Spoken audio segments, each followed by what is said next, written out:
అదేవిధంగా పైడిపాలెం 6 టీఎంసీలు 4 సార్లు నింపడం జరిగింది. మరి అలా నింపాం కాబట్టి ఈ 5 ఏళ్ల పాటు రైతులకు ఏ ఇబ్బంది లేకుండా మనం సాగునీరు అందించాం. మీరు ఒక్కసారి ఆలోచించండి. 16 నెలల క్రితం చంద్రబాబు నాయుడు గారు ప్రాజెక్టుల సందర్శన పేరుతో, సాగునీటి ప్రాజెక్టుల సందర్శన పేరుతో మరి మన రాయలసీమ ప్రాంతానికి, అందులో భాగంగా పులివెందులకు కూడా రావడం జరిగింది.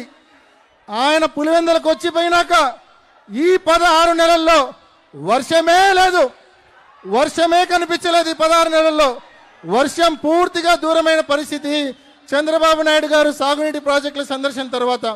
మరి ఇవాళ అటువంటి పరిస్థితుల్లో మనం ఈ 16 నెలల కరువు కాలంలో కూడా ఎక్కడ ఇబ్బంది పడకుండా మనం లింగాల బ్రాంచ్ కెనాల్ కింద చెరువులు కావచ్చు, పీబీసీ కింద చెరువులు కావచ్చు,